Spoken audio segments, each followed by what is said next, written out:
We're here. It's Friday. You know what that means. We're talking about news. We're talking video game news for the week. And a decent amount of stuff has happened.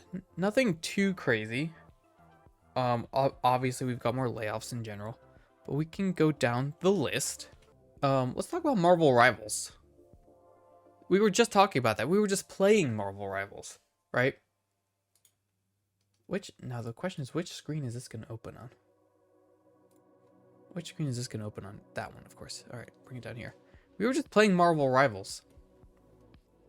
Just talking about it. But apparently, the creators, the official creators, like streamers and content creators and stuff that were given codes to play Marvel Rivals, had a clause, a clause in their contract that blocked them from making negative reviews. So Mike's leave that just. We're talking about news. So if we switch over to here, boop, look at that, easy. Look at that seamless transition there. Marvel Rivals apologizes for contract that blocked creators from criticizing the game. How wild is that? That's the site here, IGN. So one of the creators tweeted out the actual clause here, where it says, the creator agrees not to make any public statements or engage in discussions that are detrimental to the reputation of the game. This includes, but not limited to, making disparaging or satirical comments about any game-related material such as game features, characters, or music. Engaging in malicious comparisons with competitors or belittling the game, gameplay, or differences of Marvel Rivals, or providing subjective negative reviews of the game.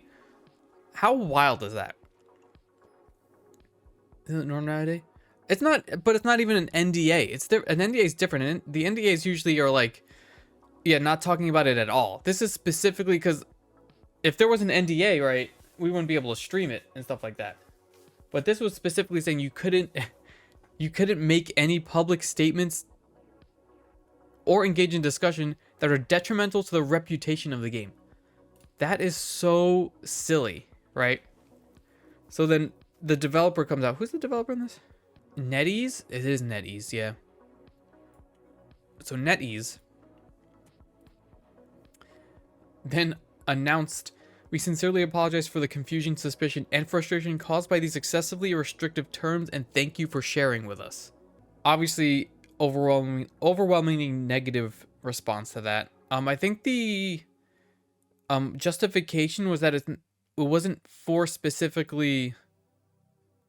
It was more for reviewers, official reviewers, that type of thing, to not put out official reviews during that time frame. But I think they apologize anyway.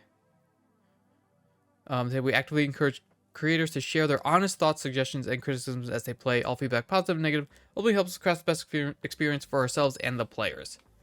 I think that was the justification for it. But we were playing it recently. Game's really fun. I don't know if there's anything overtly negative that any of us have to say about it, right? It's a fun game. Fun stuff. And just another FYI, I will be reading the chat throughout the things, but anything that's not topical or news related, I probably will not. I'm just gonna ignore it because we're trying to keep this to the thing. They should, yeah. I mean, they wanted to get it out, which was good. I think I'd prefer that there's no NDA, because then at least, because NDA or not, people are gonna stream it. People are gonna stream it no matter what, and this is just easier to do it like this. But the disparaging thing is wild. So next on the list is a bunch of Square Enix stuff happened this week. So first off, Square Enix did announce that they're going to try to focus on multi-platform releases moving forward. They want to put more focus on it. Open. There we go. Now it's on the right thing. Most of the stories are coming from IGN or VGC. By the way, I didn't have time to go to other sites. Better to have it out there for advertisement, but yeah, saying no negative comments just made it look bad. Exactly. The game does need a lot of balance as well, I agree. So, because their profits took a little bit of a tumble, There are recent releases of Final Fantasy 16, Rebirth. What else was it? It was like one other one. But apparently they didn't hit their metrics. So they took a $52 million loss for the quarter or for the fiscal. What was it? For the fiscal year. Like a $52 million loss. Right? So they want to focus more on multi-platform, because a lot of their stuff is exclusive to Sony. So I guess they're hoping to make up for a lot of that stuff by putting it on multiple platforms. Like you already see Sony doing it, like with all the PC ports they're putting out, like Helldivers and Tsushima and Last of Us and stuff. So they're slowly doing it. I wouldn't be surprised if Helldivers goes to Xbox at some point as well. But then at the same time, in this same day that they reported this, there was also a report that they're prepping for layoffs. Games should just multiply because you get more guys. That's true, but they want to use them as console sellers, right? They want to use exclusives to sell consoles. Yeah. So then they, in that same day, said that they're prepping for layoffs because of restructuring. Is it publisher? I don't know, layoffs in Europe and extensive U.S. and Europe, and I guess it's just a result of the profit loss. So just so you know, 52 million is about 16% of their profits that they lost. No like official word on exactly where these layoffs are coming from because they're prepping for it. So no specifics yet. But I guess they did announce within the company that they're looking at restructuring and layoffs in the near future. Yeah, there is still a lot of people playing PS4s still, but then we can actually jump right to this next story because that's topical. PS5s did outsell Xboxes in Q1 5-1.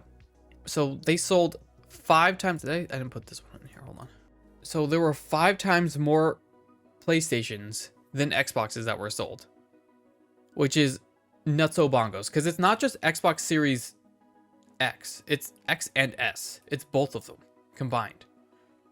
And there's way more S's going out the door than X's. They shipped 4.5 million PS5s during the first 3 months, ending in March. 4.5 million consoles. So that's almost 60 million consoles altogether since it came out, like 5 years ago, something like that. In the beginning, at launch, PS5 outsold Xbox by 2-1, but now it's 5-1. So less people buying Xboxes, more people buying PlayStations. Microsoft did admit to losing the console wars. That's true, and they've admitted to basically taking themselves out of the game. They don't want to be considered as in the running for a console war, because I think Xbox is in fact moving more towards being more of a publisher in general and a service instead of console heavy. So a lot more cloud gaming, a lot more online services. That's true. The Xbox doesn't have any staple, like, solid exclusives anymore, or at least not as many as PlayStation at all. But we'll see what happens. I mean, there's really nothing slated huge for Xbox right now.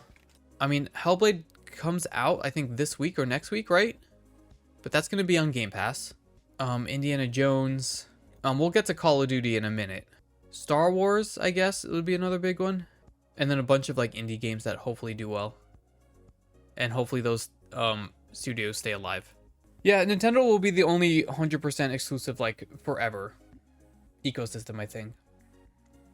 And speaking of PlayStation exclusives, apparently Helldivers 2 is the fastest selling PlayStation game of all time. Of all time. 12 million copies in 12 weeks. 12 million copies in 12 weeks.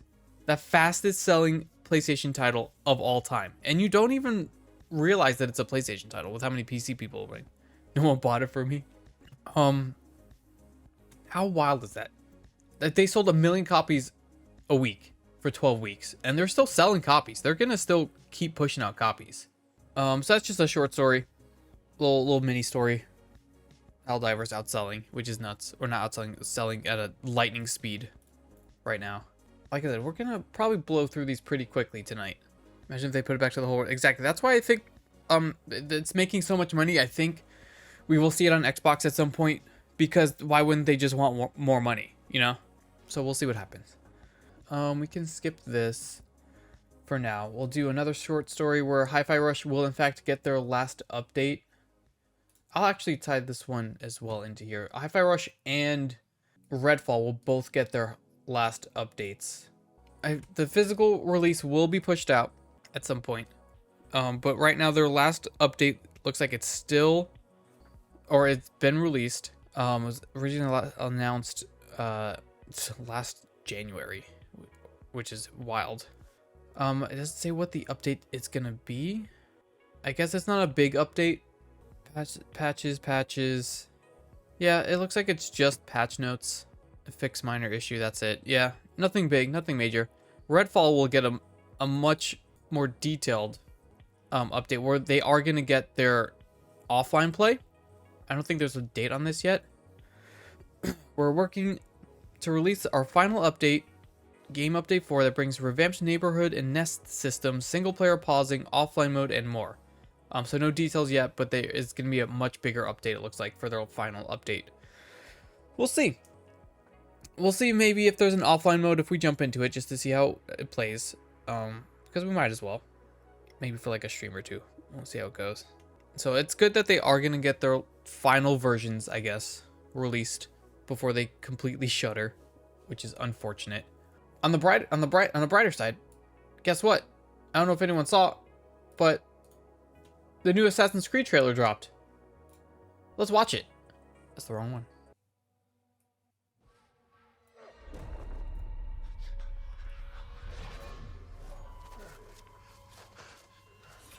Oh yeah, Vijark, a lot of people still play Assassin's Creed. There's a huge amount of people still playing Assassin's Creed games. Everyone's crazy excited for this. Our land. Our custom. We got a Japan setting. My family burns in the name of unification.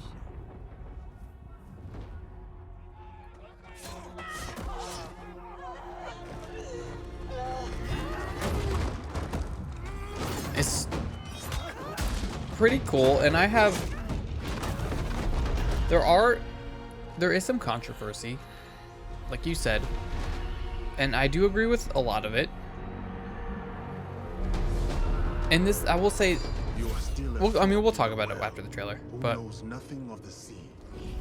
it was really, I had to watch this twice the first time. You need to get used to, yeah, I mean, that's just how it is, which is most likely how it's going to be in the future. This part was pretty cool. He just goes crazy. It's a big dude. And you, will you continue down that river? Snooze the ads. Or choose another path beyond what we see? So we must look for it. Hopefully this is good. Apparently they said the map size is going to be about the size of Origins, I think. Yeah, about the same size as Origins. We must learn to trust. We'll get to those Rebuild. sites in a second. I better own them. Then follow the blade.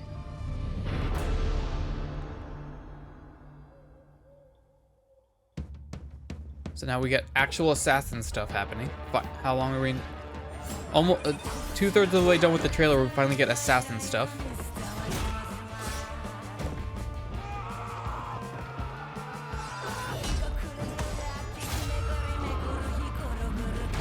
Obviously, female protagonist from Japan. All POC protagonists.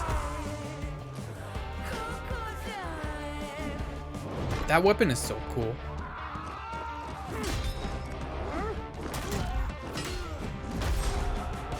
He's so big. I said, who do you serve?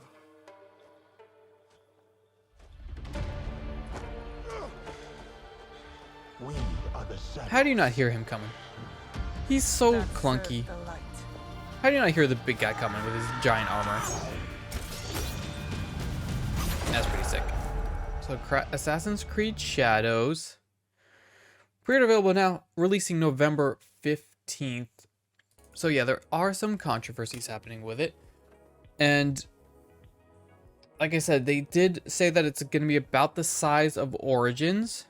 There are a lot of people taking issue with the protagonists, where a lot of people are upset that it's not just one protagonist, whether it be a female lead or basically any POC lead, like female or POC. People having issues with that because it looks like they are trying to play it safe.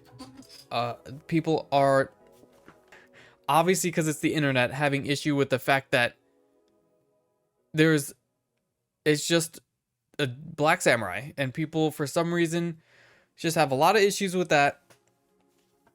People not good with geography. But like at the end of the day, it's a video game, right? We don't need to be like, there are other scenarios in other games where people seem to overlook that stuff. So why are they having issues with it now? Like, who cares? Who cares? That it's a black samurai, right? Who cares? Exactly. There are historical records of it. But then, like, I do agree with the fact that, like, why are we doing dual protagonists again? Why don't we just stick to one? And the other ones, it just like, they have a history of either like, hey, you could be female or male, or and then go like that. But just like the original ones were what they put out. Like the original Assassins were like what they made, and they just stuck to it. Why not just do that? Why not just commit? Why not fully commit? I don't understand why they are doing stuff like that. They should just fully commit. Again, people are gonna play this. People are really excited for it. I'm not gonna play it. I'm just like, is that even though it's smaller than Valhalla? Everyone says Valhalla is too big, and it is. It's just even the smaller ones are big, and that's just a testament to how big Valhalla was. Which I played like 50 hours and got almost nowhere. Ubisoft did also say that, why did it open over here? The physical version might require online connection to install, which of course is super annoying, because what's the point of the physical copy? For what I assume is that they don't plan on having it fully ready by then, by the time they have to actually create the physical copies, and that they're planning for just install team. Yeah. But I assume that it's basically because there's gonna be an immediate patch that needs to happen, right? So no matter what version's on the disc, they're gonna have to update it immediately, because they're gonna be updating the game up until release, like every other game does these days, where they're pushing out updates up until the release. So all physical copies are going to need online connection to install, because they're gonna need those extra things. It's from Assassin's Creed themselves. It'll be playable offline after a player completes an online installation.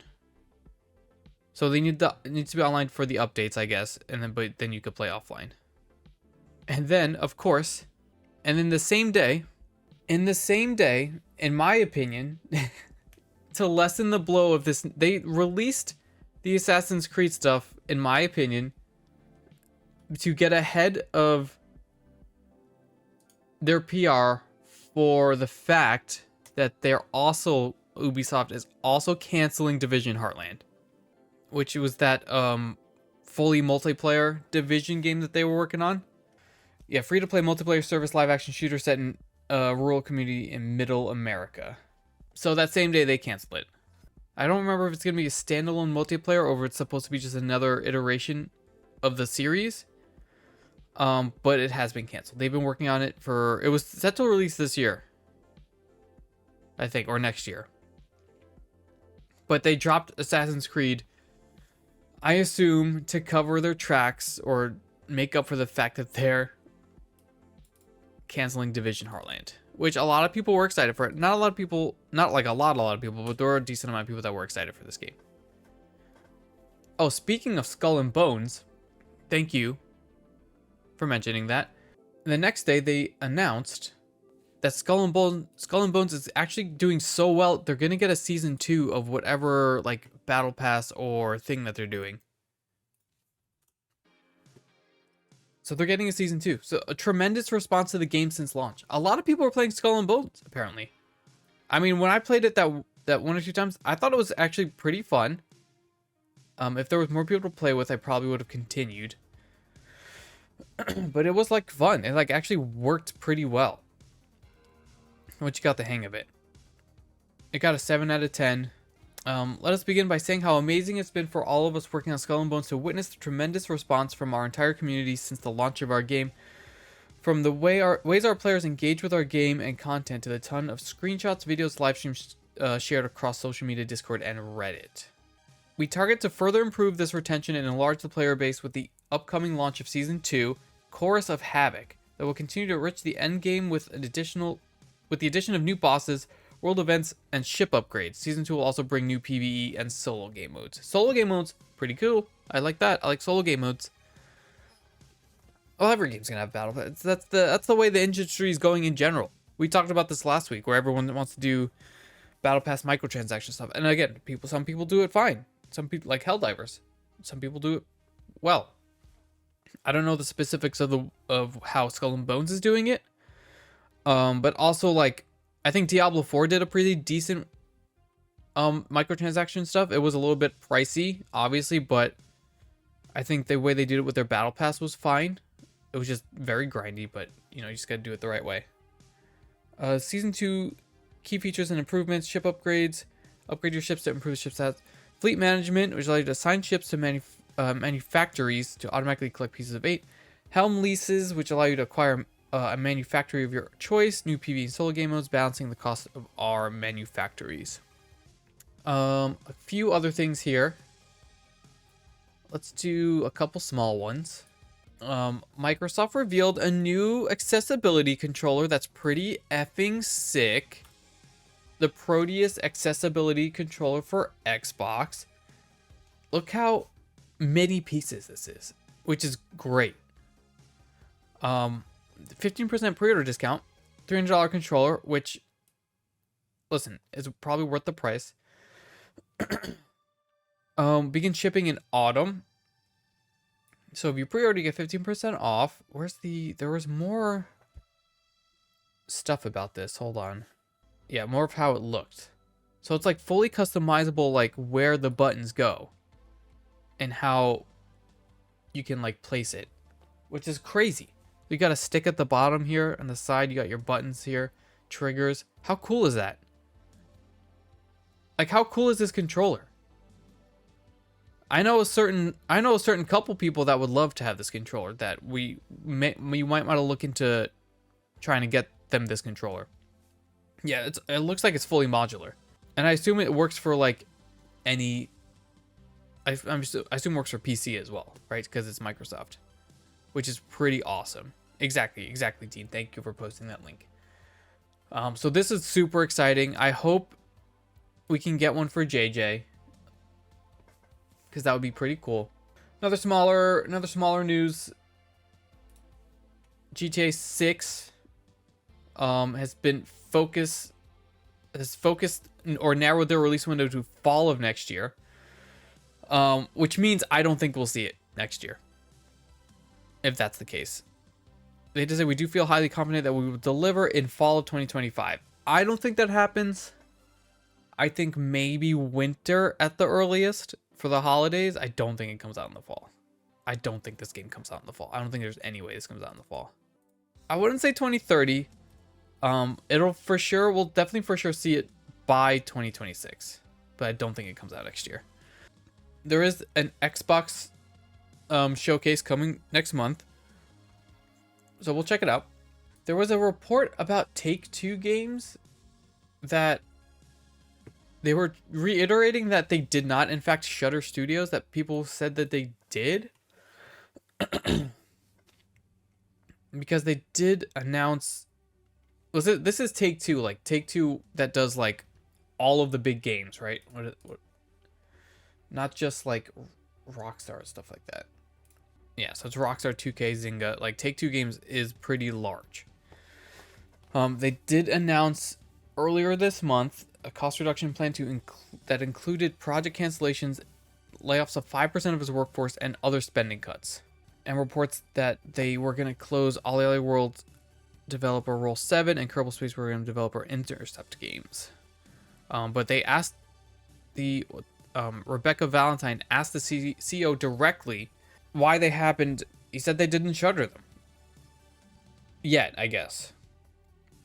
We didn't shutter those studios, to be clear, and we are always looking at our release schedule across all of our studios to make sure that it makes sense.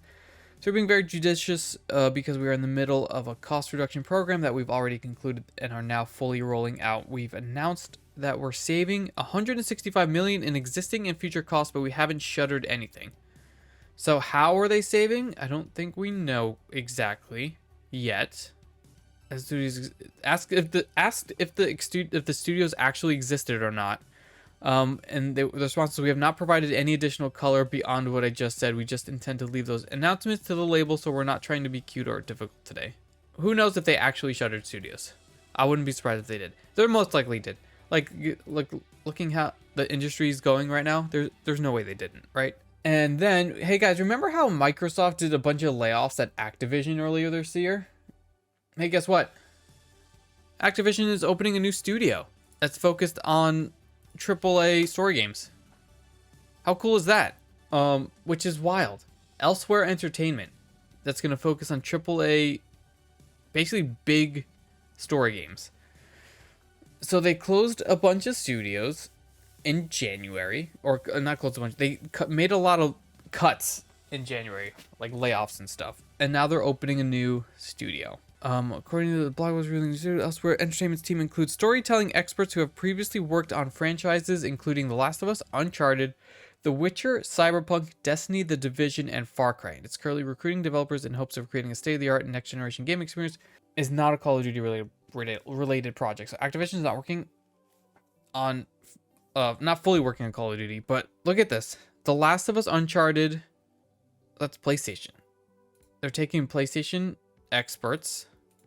The Witcher, Cyberpunk, I guess, did get to a point, like with their recent like expansion or DLC, whatever it was, which was good. Destiny probably could do without. Division probably could do without. Far Cry maybe, but these top three here, and I would say maybe even Cyberpunk, which these are big gets for people that worked on those. to get people that worked on that stuff is pretty good. So we'll see what happens. But who knows? This studio might not last the year. It might cancel and close the studio by the end of the year. Who knows? No one knows how anything is going to happen in this industry anymore. Dean, you're right. You're absolutely right. And there was no word on whether or not they did. Activision was also impacted by layoffs in early part of 2020, where Blizzard being particularly affected. So, yeah, again, we're waiting to see June 9th. Which is the Xbox Showcase, which is a Sunday. Just so everyone is clear, mark your calendars. All right, a few more of the bigger news, and then we've got some smaller news. So, Phoenix Labs, a smaller studio. They only do Dauntless and Fae Farm. They're doing layoffs and game cancellations. It's a Canada-based developer. We are reorganizing Phoenix Labs to focus on our best in-class live service titles, Dauntless and Fae Farm, and serving their communities. So looks like they're canceling future projects. I know how to talk.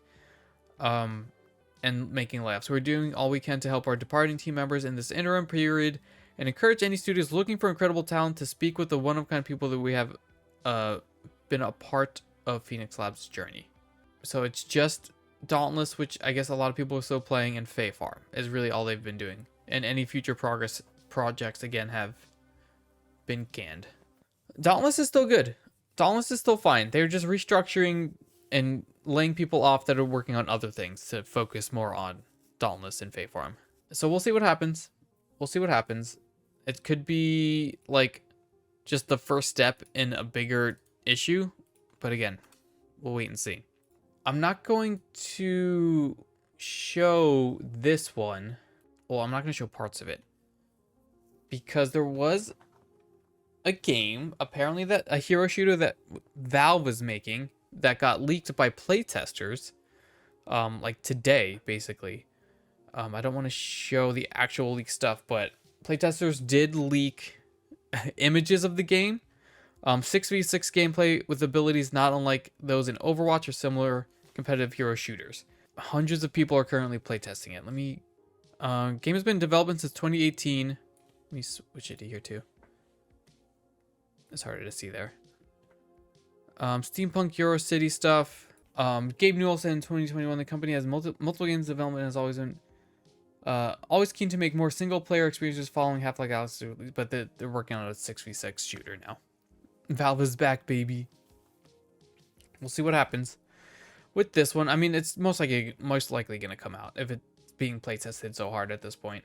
So we were talking about Game Pass and Call of Duty last week, and hey, guess what?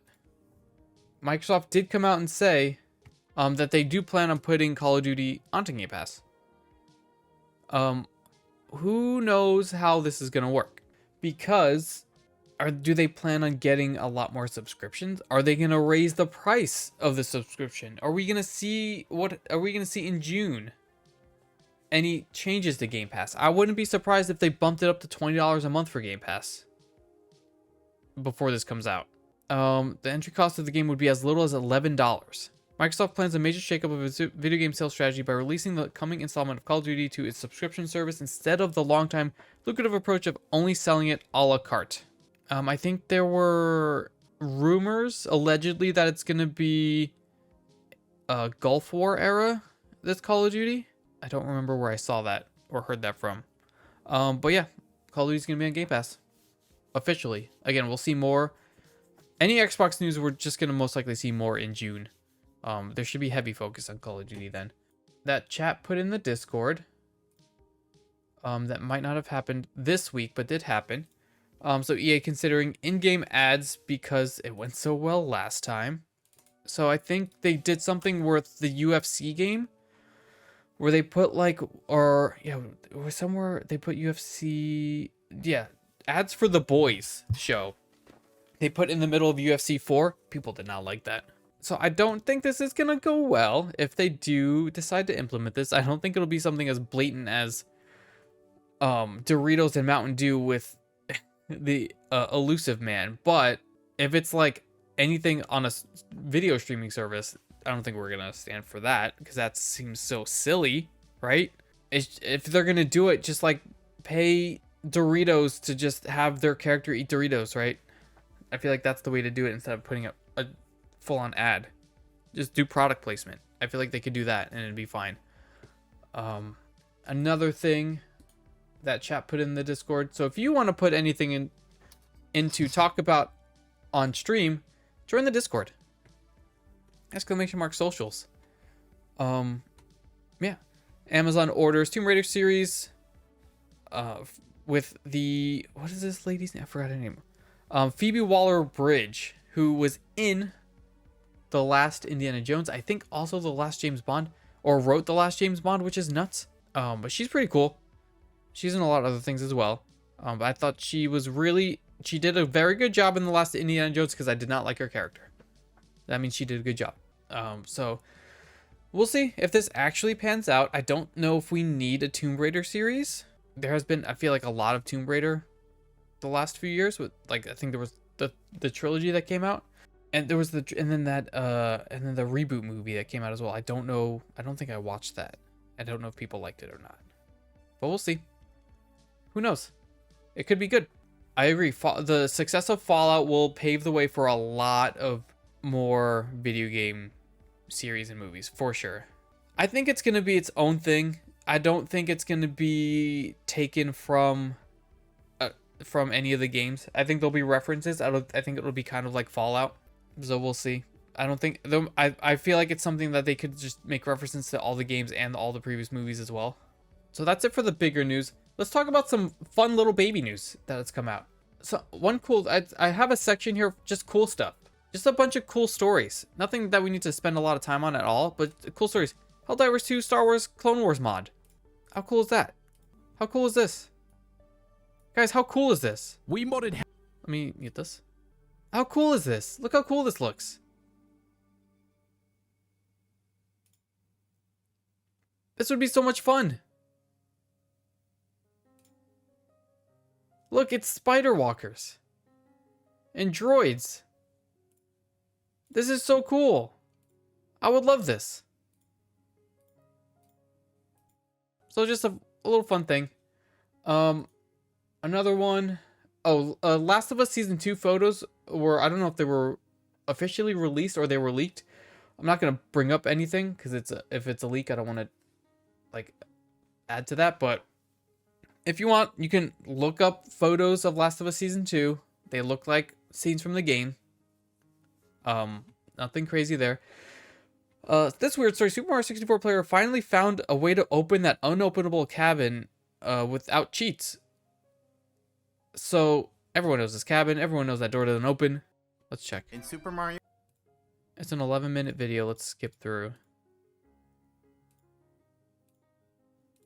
Box that pushes Mario outwards, so we can use the Mother Penguin's hitbox to push Mario through the cabin wall and into the door hitbox. But even though he touches the north part of the hitbox, he still doesn't open the door because he's in freefall, not in the walking action. So the door seems impossible to open, and that's what everyone believed for 28 years. Until April 22nd, 2024, when Alex Palix posted this video on Discord. Let's see if it actually opens. He opened it. To do it, but how does it work? So that's for speedrunners. Yeah, there's a penguin. It's the penguin level. So that's pretty cool. Another cool thing, the Xbox 360 store, right, is shutting down soon. So they're putting a bunch of games on sale. A bunch of games are going to sell in the 360 store. They have the list here. It's like 60 titles. We're not going to go through all of them, but let's look through Alone in the Dark. We've got Black Knight Sword. I don't know what that is. Cloudberry Kingdom. It's pretty cool. Far Cry 4. All 360, by the way. Just Dance. A bunch of Just Dances. Motion Sports. I don't know what that is. Murdered Soul Suspect. Puzzle Arcade. Rabbids Invasion. Rise of the Tomb Raider. Risk. Sniper Ghost Warrior. Space Invaders Infinity Gene. Thief. Splinter Cell Chaos Theory. Tomb Raider. Trials Fusion. Valiant Hearts. Forgot about Valiant Hearts. Watch Dogs. A couple Worms games. So a decent amount of games. I'm seeing the lowest percent off as 75, so everything's 75% or more. So if you want to get some sweet Xbox 360 deals, make sure you dust off and power up that Xbox 360. Far Cry 4 was on the 360, yep. Something that I know Vendraco, I think, mentioned. But Epic is giving out free games, 4 AAA titles over the next few weeks. I know he already posted the Dragon Age one that is, I think, still free. So check over the next few weeks. They're going to be giving these out from May 16th to June 13th. So 1 AAA game each week. Until then, 2 more items. No worries, Dean. 2 more items on the list before we wrap up. The list of partners for Summer Game Fest was dropped. 55 partners for Summer Games Fest. That's a lot. So the showcase is set to take place on the 7th of next month. It's going to be at 5 p.m. Eastern. So I don't know if we'll be able to cover it. I might if I can leave work early, we'll try to get in here and co-stream it. I'll see what I could do, but we'll see. The full list, I like it in the photo form. We've got 2K, Amazon, Annapurna, Atari, Bandai Namco, all the usual stuff. Blumhouse, EA, Devolver. I can't wait for Devolver. Capcom, Epic. Nexon, Netflix, NetEase, Magic the Gathering, Niantic, which is funny, Party Animals, PlayStation, of course, Steam, Sega, Riot, Ubisoft, WB, Xbox. So we'll see what drops. Hopefully we get something big. I don't see, I guess 2K would be for, maybe we'll get another look at Grand Theft Auto. And then the last thing, which I don't have a link for some reason. Did I link the Summer Games Fest? I did not. Big ol' Starfield update dropped this week. I guess we'll just stick with Eurogamer. So they added a bunch of quality of life stuff in Starfield. It might be worth jumping back into, just for the fact that I think they adjusted the carry weight stuff. Let me see here if it lists the... There's a performance update, basic visual settings, resolution. This is just performance stuff. This happened like 2 days ago and no one... There we go. IGN has a patch notes here. Improved surface maps. Let me link this one as well. Improved surface maps, new gameplay options, so you can... I think they added more difficulty settings. You can make it harder or easier. Ship decoration to the interior of the ships. Tabs to container menus to make managing inventory easier. Ability to change traits and appearance after entering the Unity. Dialogue camera toggle in the settings. Display settings, performance. I think one of the gameplay options is you can change your equip load. Like you could basically take off encumbrance. I'm pretty confident is all gameplay fixes and bugs. But yeah, they made a bunch of like more accessibility stuff, which is probably, it might be worth jumping back into and re-rolling. To be honest, which I might do. You know, we're going to beat Tears of the Kingdom soon, so we'll probably just jump into Starfield after that. We'll see. But I think that's it. Does chat have anything they want to expand on or any orders of business they want to cover before we wrap up? If not, we're going to wrap up news. Like I said, we will have more stuff added to these overlays. And then I'll probably find... I might actually just make my own background music. That way I don't have to worry about other stuff. But if anyone out there wants to talk about game news or participate, Fridays, twitch.tv/npc_Christian, or leave comments in the YouTube VOD. If you're watching the YouTube VOD for some reason and you want to really dunk and hammer me about something, put it in there. Put it in the comments. But anyway, that's going to be it. Thank you again to everyone that hung out for Casual Gaming News Talk. We're going to end the VOD here, and then we're going to wind down to go over to play something else. But yeah, any other stuff that anyone wants to talk about, we're already in the outro, so just post it into the Discord, !socials or Discord to get the link. It's socials, not social. And I'll see you guys next week for more stuff. Catch you guys later.